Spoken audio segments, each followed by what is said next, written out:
संधि। ठीक है, मैंने कल थोड़ा सा आपको बताया था कि संधि क्या होती है। क्या था संधि? देखो, हाँ, मिलना या जुड़ना, मिलना।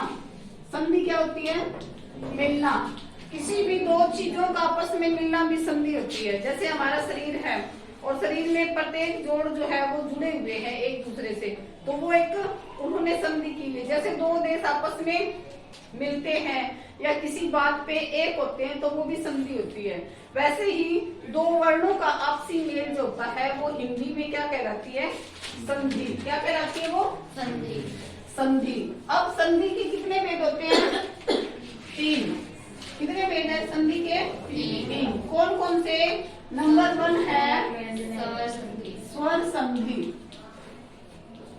आसानी से आपको याद करवा दूंगी, देखना कैसे। और है ना, सारे बच्चे ध्यान इधर रखना। नंबर 2 है व्यंजन, व्यंजन संधि। नंबर 3 है विसर्ग संधि। ठीक है, 10 मिनट में आपकी है ना संधि का ये पूरा का पूरा कंसेप्ट क्लियर हो जाएगा। तो स्वर संधि देखो, याद करने का सबसे आसान तरीका है स्वर, व्यंजन और विसर्ग। स्वर के आगे स्वर लिख दो, व्यंजन के आगे व्यंजन और विसर्ग के आगे विसर्ग। ठीक है, अब देखो इनके आगे यानी स्वर के बाद स्वर का ही मेल हो तो वो कौन सी संधि कहलाती है? स्वर संधि कहलाती है। स्वर के बाद स्वर ही आना चाहिए। व्यंजन के बाद स्वर या व्यंजन कोई सा हो। विसर्ग के बाद भी स्वर या व्यंजन हो गया। यानी क्वेश्चन पूछा जाता है, जैसे क्वेश्चन आता है कि संधि किसे कहते हैं, उसकी इसे कितने भेद होते हैं और इसको परिभाषित करो, तो आपको ये याद हो गया। स्वर संधि कौन सी होती है? स्वर के बाद स्वर का मेल स्वर संधि होती है। व्यंजन संधि, व्यंजन के बाद स्वर या व्यंजन हो तो व्यंजन संधि कहलाती है। विसर्ग संधि वो होती है जिसमें विसर्ग के बाद स्वर या व्यंजन। प्रदीप इधर देख ले बेटा। आज हम करेंगे स्वर संधि। ठीक है, स्वर संधि को ही इस वीडियो में कंप्लीट करेंगे। स्वर संधि, स्वर संधि के कितने भेद होते हैं? 5। स्वर संधि के कितने भेद हैं? 5। अब इन पांचों के पांचों भेद बिल्कुल आसान तरीके से करेंगे। तो इसके लिए पहले हमें बोर्ड खाली करना पड़ेगा। पहले तो स्वर देखने पड़ेंगे कौन कौन से हैं। स्वर आते होंगे सबको, जो छोटी क्लासों में पढ़े थे, ए आ ई वो। तो जोड़े में लिख लेते हैं इनको। कौन कौन से होते हैं? ए और आ, ए और ई, उ और ऊ, री। अब है इधर दिख रही है क्या वीडियो में? आगे वर्ड ए और आई, ओ और औ, नहीं दिख रहा आगे, कोई बात ना, चल जाएगी। अब ये देखो समान स्वर है, ये दोनों एक परिवार के हैं, ये अलग ये अलग। ठीक है ना। अब देखो पहली संधि, स्वर संधि के कितने भेद बताए मैंने? 5। तो नंबर 1 है आपका दीर्घ संधि, दीर्घ संधि। नंबर 2 है गुण संधि, गुण संधि। नंबर 3 है वृद्धि संधि। और नंबर 4 है यण संधि और अयाली संधि। ये ना आसान है, संधि आसान है, जितनी दिखने में आसान है इतनी आसान भी नहीं है, कंफ्यूज हो जाते हैं इसमें बड़े बड़े। तो देखो दीर्घ संधि, मैंने कल आपको बताया था थोड़ा सा कि दीर्घ का अर्थ क्या होता है? बड़ा। यानी समान वर्ण जो है, समान स्वर जब मिलते हैं तो वो बड़े स्वर का निर्माण करते हैं। कैसे? पहले तो दीर्घ संधि को ही समझते हैं। दीर्घ संधि, दीर्घ का अर्थ होता है बड़ा। यानी स्वर संधि का उदाहरण क्या, परिभाषा क्या थी? स्वर का स्वर से मेल, यानी स्वर से पहले भी प्लस से पहले भी स्वर हो और बाद में भी स्वर हो तो वो क्या बन जाता है, बड़ा स्वर बन जाता है, आ बन जाता है। ये जो है ना, इन दोनों में बड़ा ये है, इन दोनों में ये बड़ा है, इन दोनों में ये है और इनमें ये बड़ा है ना। तो जो दीर्घ संधि है इसमें यही तक का एक क्या काम आएगा, कैसे कि ए और आ, यानी दीर्घ का अर्थ होता है हमेशा बड़ा। तो ए प्लस ए, स्वर से पहले भी स्वर प्लस स्वर का मेल स्वर संधि होती है ना, तो ए प्लस ए आ बन जाएगा। अगर पहले ए है बाद में आ है फिर भी क्या बनेगा, आ ही बनेगा। पहले आ है बाद में आ है फिर भी, बाद में ए है फिर भी क्या बनेगा, आ बनेगा। और दोनों साइड ही अगर आ है तो आ, ठीक है। देखो ये दीर्घ बना है, पहले छोटा स्वर है फिर बाद में भी छोटा है फिर भी बड़ा बना है, पहले छोटा बाद में बड़ा फिर भी बड़ा बना है, और बाद पहले बड़ा बाद में छोटा फिर भी बड़ा। यानी जैसे भी हो बना क्या है, हमेशा बनता क्या है, दीर्घ यानी बड़ा। तो ये दीर्घ संधि है। ऐसे ही ई से ई वाला देखते हैं। अगर पहले स्वर और बाद में भी स्वर, यानी पहले भी ई है बाद में भी ई है, यानी समान स्वर होना चाहिए इसमें। ये ना है कि यहाँ ई आ गया और आगे आ गया, तो ऐसे में वो दीर्घ संधि नहीं होगी, वो और ही संधि बनेगी, वो भी समझाऊंगी। तो ई प्लस ई क्या बनेगी, बताओ। अगर पहले छोटी ई है बाद में बड़ी ई है तो बड़ी, अगर पहले बड़ी बाद में छोटी तो भी बड़ी, अगर पहले भी बड़ी और बाद में भी बड़ी तो भी बड़ी। यानी क्या होता है, ये भी देखो क्या बना है, दीर्घ ही बना है। तो कौन सी संधि है ये, दीर्घ संधि। योगेश क्या कर रहे तू, ऐसे ही ये समझ आ गया आपको। जैसे पहले ऊ है बाद में छोटा ऊ है फिर क्या बन गया ये, बड़ा ऊ। पहले छोटा फिर बड़ा तो भी बड़ा, पहले बड़ा बाद में छोटा फिर भी बड़ा, और पहले बड़ा बाद में बड़ा फिर भी बड़ा। सारे बटाऊ बटाऊ लग रहे हैं ना, बड़ाऊ बड़ाऊ। तो ये भी किसका उदाहरण था, दीर्घ का ही उदाहरण था। तो इसके हम एक तो क्या करते हैं, एग्जाम्पल देखते हैं। यानी जैसे नंबर 1 है स्व प्लस अधीन, स्व प्लस अधीन, अधीन। देखो मैंने बोला था आपको कि प्लस से पहले भी स्वर और बाद में भी स्वर। देखो स्व ए की ध्वनि है ना यहाँ पे, और आगे भी ए है, तो क्या बन जाएगा ये बताओ, आ। शाबाश, देख रही हूँ मैं कितने बच्चे ध्यान से देख रहे हैं। आ बन गया। तो इसमें क्या चेंज आएगा, ये बन जाएगा स्वाधीन। देखो आ बन गया ना, तो छोटा और छोटा मिलके क्या बना था, बड़ा। तो ये दीर्घ संधि का उदाहरण था। दूसरी देखो, हाँ एक उदाहरण है दया प्लस आनंद। देखो दया आ प्लस आ क्या बनेगा बताओ, शाबाश, आनंद। आ तो क्या बन जाएगा ये, दयानंद, दयानंद। शाबाश, एक्साइटेड हो रहे हो, समझ आ रहा है इसका मतलब, समझ आ गया ये। एक उदाहरण और देखते हैं, रजनी प्लस ईश। हाँ, रजनी प्लस ईश, ईश। तो देखो ई बड़ी है और यहाँ भी बड़ी है, तो क्या बन जाएगी, बड़ी। छोटी बना दूं क्या, नहीं बड़ी बनेगी। तो ये क्या बन जाएगा, रजनीश। आया समझ, यानी ये चेंज होते हैं। ये आप एक दो बार है ना, एक दो बार पढ़ लोगे तो आपको संधि जो है वो क्लियर हो जाएगी। ये थे आपके दीर्घ संधि के उदाहरण। दीर्घ संधि क्लियर होगी ना सबको। Yes ma'am. अब नंबर 2 बताओ कौन सी संधि थी, गुण संधि। अब ये थोड़ा सा आपको कंफ्यूज करेगी।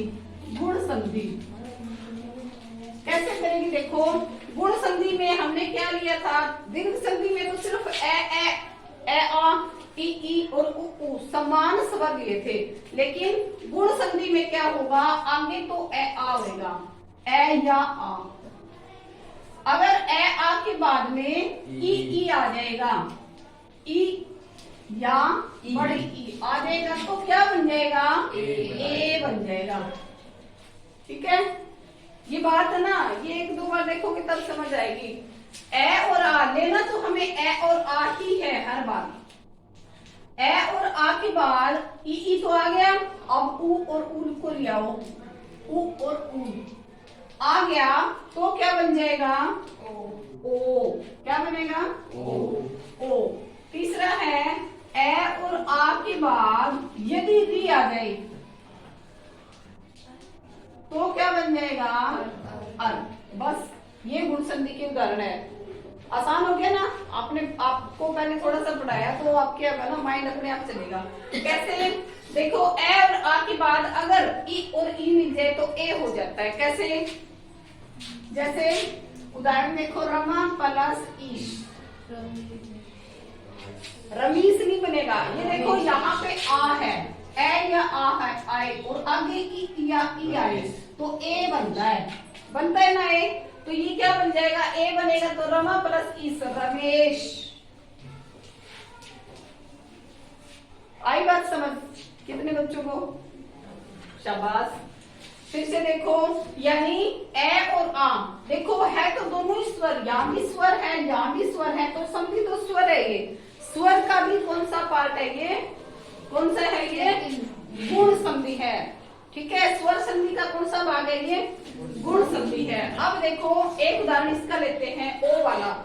ए के बाद उ और उ आ जाए तो ओ बनता है। जैसे महा प्लस उत्सव, इसका उदाहरण यही लेते हैं हम, दिख रहा है क्या ये, जैसे महा प्लस उत्सव। अब देखो मैंने बताया था कि ए आ के बाद अगर उ और उ आ जाए तो क्या बनता है, वो ओ बनता है। तो महा आ प्लस उ क्या बनेगा, ओ। तो ये महा प्लस उत्सव क्या बन जाएगा, महोत्सव। देखो ओ बन गया ना, ओ बना है, तो ओ में तो महाउत्सव में तो नहीं आया, ओ आना चाहिए, तो ये बन गया महोत्सव। क्या बन गया ये, महोत्सव। अब देखो एक और देखते हैं, सब ये वाला री वाला, इसका उदाहरण बताओ। हाँ, इसका उदाहरण लेते हैं, देव प्लस ऋषि।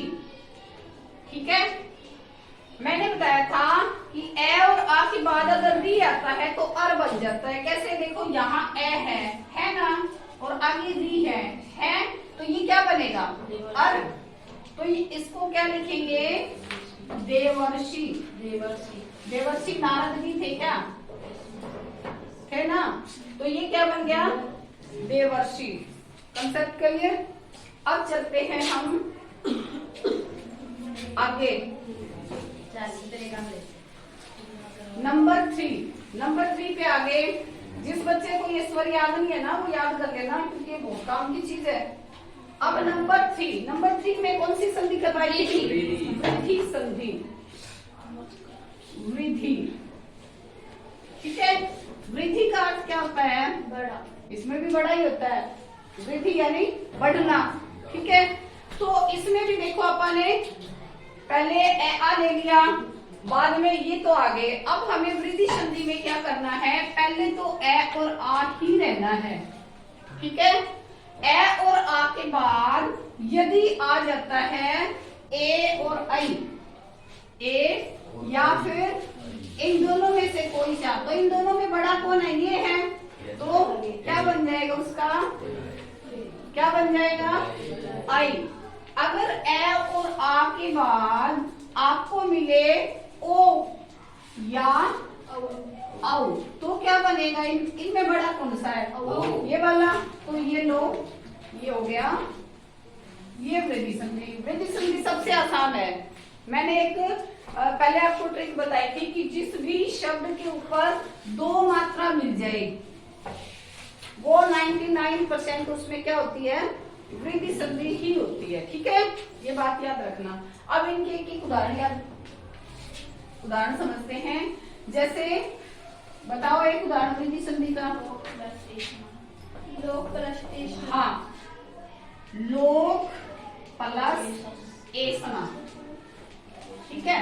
अब देखो इस ये जो उदाहरण है वो रिद्धि संधि को कैसे डिफाइन कर रहा है कि ए लोक ए आ रहा है ना यहाँ पे और आगे ए आ रहा है। मैंने बताया था ये आ जाए तो क्या बनता है, ठीक है, आई एनक वाला। तो ये लोक एशना क्या बनता है, लोकेशना, लोकेशना। देखो ए की मात्रा ऊपर एक होती है और आई की मात्रा ऊपर दो होती है, तो यहाँ लोकेशना बन गया ये, ठीक है। Concept clear. अब देखो दूसरा एक और देखते हैं ओ वाला। बताओ एक उदाहरण और अच्छा सा। क्या परम प्लस ओ। हाँ, परम प्लस औषधि, औषधि यही है ना। देखो इसमें भी क्या था, ए पहले ए है बाद में औ है। तो मैंने क्या बताया था कि पहले ए आ हो और बाद में ये दोनों तो भी क्या बनता है, औ बनेगा। तो ये क्या हो जाएगा, परमौषधौ, परमौषधि, परमौषधि, ठीक है। ये क्या हो गया इसका उदाहरण हो गया, ये समझ आएगी बात। अब चलते हैं नंबर 4 पे। 4 नंबर कौन सी है, यण संधि, यण संधि। अब देखो यण संधि अपन ने शुरू में ए आ रख के देख लिया, ठीक है मेरे पास शुरू में ए आ रख लिया। अब आते हैं हम इनको आगे रख के देखते हैं क्या चेंज आता है, क्योंकि जरूरी तो नहीं है ए आ ही आते रहेंगे, आगे आगे ये भी तो आ सकते हैं। अब देखो ए आ तो आगे बहुत आ लिया, अब हम ई को लेते हैं। अगर ई या ई के बाद क्या आ जाए, कोई भिन्न स्वर, भिन्न स्वर का अर्थ क्या होता है, यानी ई के बाद और स्वर, ई को छोड़ के और स्वर कोई आ जाए। अगर ई आ गए तो वो तो रिद्धि संधि में आ जाएगा, है ना। तो ई के बाद अगर कोई भिन्न स्वर आता है तो उसका क्या बन जाता है, यण संधि में ये बन जाता है। कैसे, जैसे बताओ, ई और ई, हाँ, प्रति प्लस उत्तर। देखो इधर ध्यान से देखना, ये भी प्रति प्लस उत्तर। मैंने बताया था कि यहाँ प्लस से पहले ई है, ये देखो ई और ई है ना। पीछे से आवाज आ रही है भाई। प्लस आगे भिन्न स्वर आ गया, ऊ आ गया, तो ये क्या बन जाएगा, ये, यानी ई प्लस ऊ क्या बन गया, ये बन जाएगा प्रत्युत्तर। आगे ये समझ। देखो यहाँ पे ये नहीं था ना, देखो दोनों जगह, और ये बन गया। जहां भी परिवर्तन होके ये बनता है वहां पे कौन सी संधि होती है, यण संधि होती है, ठीक है, प्रत्युत्तर, ठीक है। इसके बाद ई तो आ गया, अब और लेते हैं कुछ ऊ, हाँ ऊ लेते हैं। ई आ गया, अब ऊ और ऊ लेते हैं। अगर ऊ के बाद भिन्न स्वर आता है, कोई भी भिन्न स्वर, तो क्या बन जाता है इसका, वह बन जाता है। रजत क्या बन जाता है इसका, वह बन जाता है। ये थोड़ी सी बड़ी होगी वीडियो शायद, तो ये ही कंप्लीट करते हैं आप एक और। तो ऊ और ऊ के बाद क्या बन गया, भिन्न स्वर आने पर वह बनता है। कैसे, देखो उदाहरण, सु प्लस आगत। तो देखो यहाँ ऊ आया हुआ है और यहाँ भिन्न स्वर आ गया आ, तो क्या बन गया ये, वह बनता है ना। तो ये क्या बन गया, स्वागत। ये बात कितने बच्चों को समझ आई। जहां भी ये व और रे बना हुआ दिखे आपको, वहां पे कौन सी संधि होती है, यण संधि होती है। थोड़े से दिनों में आपको ये लगेगा संधि तो बिल्कुल ही वो आसान थी, ठीक है। अब एक और देखते हैं, हाँ री है। री के बाद अगर भिन्न स्वर आता है तो क्या बन जाता है, रे। री के बाद भिन्न स्वर आ जाए तो क्या बन जाता है उसका, रे बन जाता है। ये बात समझ आ गई, क्लियर। अब देखिए आप यन संधि के बाद कौन सी संधि आती है? मैम इसका उदाहरण तो दे दो। उदाहरण, हाँ, यानी पितृ प्लस आज्ञा, पितृ प्लस आज्ञा। पितृ री आया हुआ है ना, और आगे क्या है इसमें? आ।